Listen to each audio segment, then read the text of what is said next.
नमस्कार साथियों, सफल आईएएस में आपका हार्दिक स्वागत है।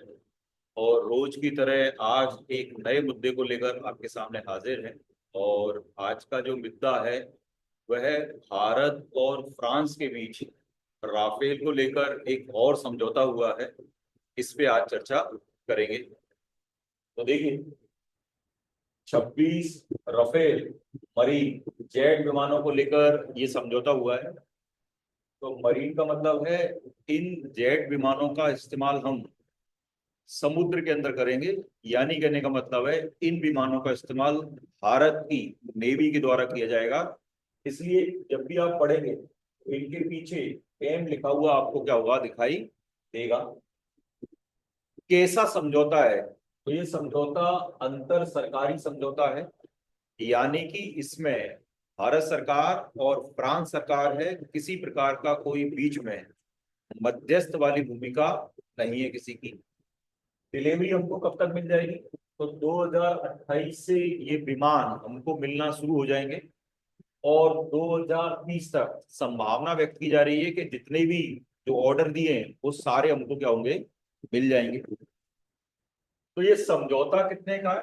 6,000 सॉरी 64,000 करोड़ रुपए का ये समझौता है। कितने विमान हमको मिलेंगे? 26 विमान हमको मिलेंगे।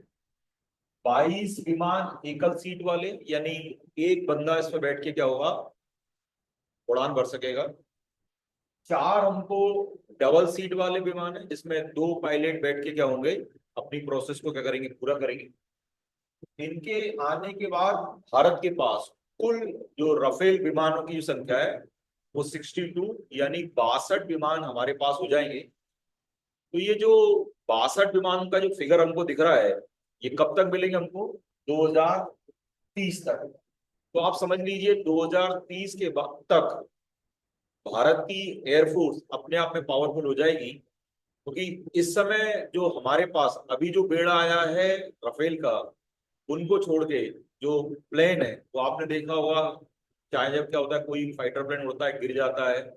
यानी पीढ़ी चेंज हो गई, टेक्नोलॉजी चेंज हो गई, एआई का दौर है। और जो हमारे पड़ोसी हैं भारत और पाकिस्तान, उनके पास अगर राफेल को हटा दें तो उन्नत किस्म के प्लेन मौजूद है। ठीक है, तो वर्तमान जो परिस्थिति निर्मित हुई है पहलगांव अटैक के बाद, वहां ये मैसेज पाकिस्तान के लिए बहुत बड़ा होगा कि फ्रांस से जब समझौता हो रहा है तो पुराने विमानों के कल पुर्जों को लेकर भी क्या है, समझौता है। पुराने विमान मतलब जो राफेल हमने जो पहले डील करी थी उसके कल पुर्जों को लेकर भी क्या है, इसमें कुछ क्या है, डील है। ये कौन सा संस्करण है? तो नौसैनिक संस्करण, मैंने बताया था कि मरीन नाम लगा हुआ है। इसको ऐसा नहीं कि वैसे ही डिसाइड कर लिया हो कि और मार्केट में हमने प्लान नहीं देखे कि एक फ्रांस के पास राफेल है बस वही राफेल लेना है, तो नहीं। प्रतिस्पर्धा के बाद चुना है। प्रतिस्पर्धा किससे करी हमने? अमेरिका के F/A-18 सुपर हार्नेट विमान से इसकी प्रतिस्पर्धा करी और उसको कैलकुलेट करा। और कैलकुलेट करके हमने ये माना कि हमारे पास जो विमान होना चाहिए वह राफेल उन्नत है, हमारी नेवी को इस टाइप के विमानों की ही आवश्यकता है।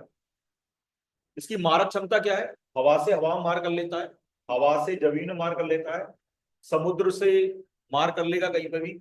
जासूसी, जासूसी का मतलब टो लेना, मतलब किसी भी पर्टिकुलर जगह पे बहुत लंबे समय तक नहीं रुकना, लेकिन नीचे आना और बहुत तेजी से क्या करना है, ऊपर जाना है, जिससे जो भी फुटेज है वो मिल जाए और उसका एनालिसिस हो जाए, उसके हिसाब से जो फोर्सेस हैं वो कार्रवाई कर सकें।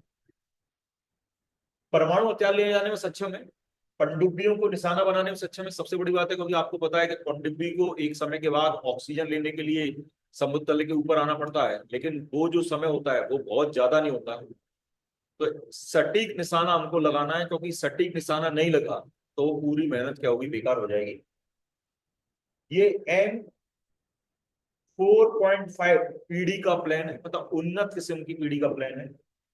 इसकी आवश्यकता क्यों महसूस की जा रही थी? तो इसकी आवश्यकता थी हमारे पास INS विक्रमादित्य, विक्रांत जैसे बड़े जो नेवी के विमान वाहक पोत हैं, उन पे जो पहले से विमान तैनात हैं वो उतनी सटीकता से कार्रवाई नहीं कर पा रहे जिस प्रकार की कार्रवाई की आवश्यकता वर्तमान परिस्थिति में चाइना और पाकिस्तान को देखते हुए है।